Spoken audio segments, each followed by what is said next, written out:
А какво би станало, ако Луната изчезне? Макар и да звучи като фантастичен сценарий, последствията от такова събитие биха били сериозни и всепоглъщащи. Луната не е само красив спътник на Земята, а жизнено важен фактор, който влияе на много аспекти от нашето ежедневие и на природата около нас. Нека разгледаме какво точно би се случило, ако Луната внезапно изчезне. Приливите и отливите ще се променят драматично. Луната е основният фактор, който предизвиква приливите и отливите на Земята. Привличането й създава гравитационни вълни, които водят до цикличните движения на водата в океаните. Ако Луната изчезне, тези вълни ще се случват основно благодарение на влиянието на Слънцето, но те ще бъдат много по-слаби.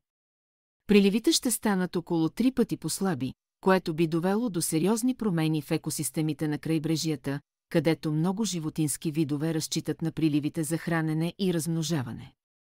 Множество морски и брегови екосистеми, които се адаптираха към цикличните промени на нивото на водата, ще претърпят сериозни затруднения. Тези климатични промени биха оказали сериозно влияние върху живота на Земята. Много екосистеми не биха могли да се адаптират към такива екстремни условия. Като следствие, голям брой растения и животни, които зависят от стабилността на сезоните, може да изчезнат или да претърпят значителни промени. Покъси дни и ускорено въртене на Земята. Един от по-малко познатите ефекти от изчезването на Луната е влиянието и върху въртенето на Земята. Луната забавя движението на планетата чрез гравитационни взаимодействия. Без нея Земята ще започне да се върти по-бързо, а дните ще се съкратят. Ако изчезне Луната, денят може да се скъси с около 1,5 милисекунди на всеки век.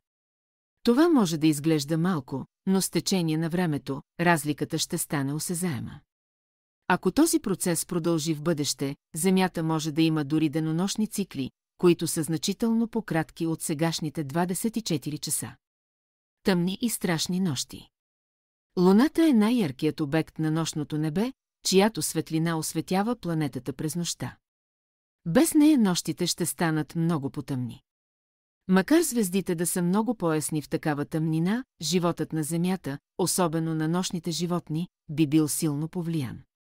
Много видове, които разчитат на лунната светлина за навигация и лов, като например морските костенурки и някои видове птици, ще имат сериозни трудности да се адаптират към новите условия.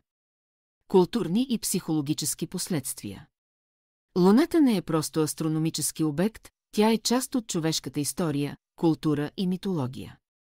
От древни времена хората са създавали легенди и вярвания, свързани с Луната.